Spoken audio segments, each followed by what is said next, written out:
நான் நினைக்கிறேன் இந்த புத்தகத்தை வந்து ஆடியன்ஸ் சேல் எல்லாம் கொடுத்துருக்காங்க, மேடையில் வந்தவங்களுக்கு மட்டும் இல்லாமல் ஆடியன்ஸ் சேலையும் கொடுத்துட்டாங்கன்னு நினைக்கிறேன். அதனால தான் எல்லாரும் நல்லா கை தட்டினா கூட கேட்க மாட்டேங்குது வெளியில.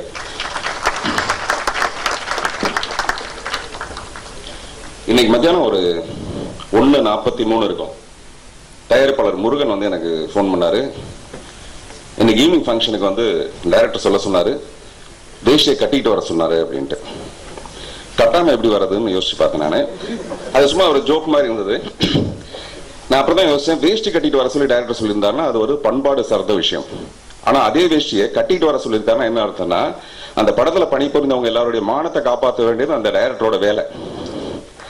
ஸோ இந்த படத்துல பணிபுரிந்த கலைஞர்கள், நடிகர்கள் எல்லாருடைய மானத்தையும் மிக சிறப்பாக காப்பாத்திருக்காரு கரு பழனியப்பன் அவர்கள். நம்ம திருவிளையாடல் வந்து அந்த ஞானப்படம் கதை நமக்கு நல்லா தெரியும். அதுல வந்து முருகனை விட விநாயகர் வந்து புத்திசாலி. ஆனா இங்க சிவபெருமானை விட புத்திசாலி வந்து நம்ம முருகன். அந்த அப்பா அம்மாவை சுத்தி வந்தாவே நமக்கு வந்து அந்த ஞானப்படம் கிடைச்சிருன்ற மாதிரி கருப்பழனியப்பன் அந்த டைரக்டரை மட்டும் கரெக்டா செலக்ட் பண்ணிட்டாரு. மீதி விஷயத்தெல்லாம் வந்து டைரக்டர் கரெக்டா செலக்ட் பண்ணிட்டாரு. வித்யாசாகர் மாதிரி ஒரு ரொம்ப பிடிக்கும் எனக்கு அவரை, மெலடி கிங்னு சொல்லலாம். அவருடைய இசை இப்போ இந்த படத்துல பாத்தீங்கன்னா எல்லா சாங்கும் ஒரு ஸ்ருங் இருக்கு. யுகபாரதி அவருடைய பாடல்கள், வரிகள், அப்புறம் கேமராமேன், எடிட்டர் எல்லாருமே ரொம்ப சிறப்பாக செலக்ட் பண்ணியிருக்காரு, ஆர்டிஸ்ட் எல்லாரையுமே. ஸோ அதனால எதுக்காக சொல்ல வந்தேன்னா, அந்த ஞானப்படம் நிச்சயமா இந்த படத்தின் மூலமா திரு முருகன் அவர்களுக்கு கிடைக்கும். சமீபத்தில் எனக்கு தெரிஞ்சு இவ்வளவு எளிமையான ஒரு இன்விடேஷன் வந்து நம்ம பார்த்துருக்கவே முடியாது. ரொம்ப சிம்பிளான, இதை விட ஒரு எளிமையான இன்விடேஷன் நம்ம பார்த்துருக்க முடியாது. எப்பவுமே மிக பிரமாதமான, சூப்பரா இருக்க, பிரம்மாண்டமா இருக்க நிறைய விஷயங்கள் வந்து எளிமையா தான் இருக்கும். ஒரு பொண்ணு வந்து லிப்ஸ்டிக் போடாம, முகத்துல நிறைய மேக்கப் போடாம இருக்கான என்ன அர்த்தம்னா ரொம்ப அழகா இருக்கான்னு அர்த்தம். அந்த மாதிரி பிரமாதமான விஷயங்கள்லாம் எளிமையா தான் இருக்கும். இந்த படத்தோட இன்விடேஷன் இவ்வளவு சிம்பிளா இருக்குன்னா இந்த படம் பிரமாதமா இருக்க போறதுன்னு ஒரு அர்த்தம். அந்த தைரியத்தோட மட்டும்தான் இவ்வளவு சிம்பிளா ஒரு இன்விடேஷனை போட முடியும். நான் எதுக்காக இந்த உதாரணத்துக்காக சொல்லணும்னா, இப்ப சூப்பர் ஸ்டார் ரஜினிகாந்த் இருக்காரு, உலகமே வந்து வியக்க தகுந்த ஒரு மனிதர். ஆனா மேடையில் வரும்போது பாத்தீங்கன்னா ரொம்ப சாதாரண, ரொம்ப சிம்பிளா இருப்பாரு.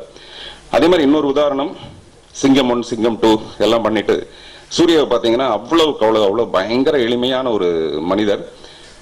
இன்னைக்கு தமிழ் முரசில் கூட போட்டிருக்காங்க, அவருக்கு வந்து ஒரு படம்னா அவ்வளவு பயங்கர பேஷன். அவருக்கு ஒரு படத்துக்காக அவர் என்ன வேணாலும் பண்ணுவாரு. ஆனா இப்படி ஏன் பண்றாருன்னு எனக்கு தெரியல. தமிழ் முரசில் போட்டிருக்காங்க, லிங்குசாமிக்காக தாடி வளர்க்கிறார் சூர்யாருன்னு. லிங்குசாமி அவரே வளர்த்துக்குவாரு, எதுக்கு லிங்குசாமிக்காக அவர் வளர்க்கிறாருன்னு எனக்கு தெரியல.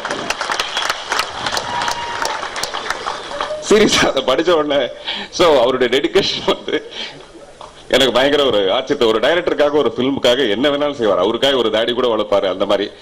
அப்புறம் சுப்பிரமணிய சிவா இங்க பேசும்போது கமல் சார் சொன்ன ஒரு கவிதையை பத்தி சொன்னாரு. எனக்கு ரொம்ப சந்தோஷம், அவர் ஞாபகம் வச்சிருந்தது.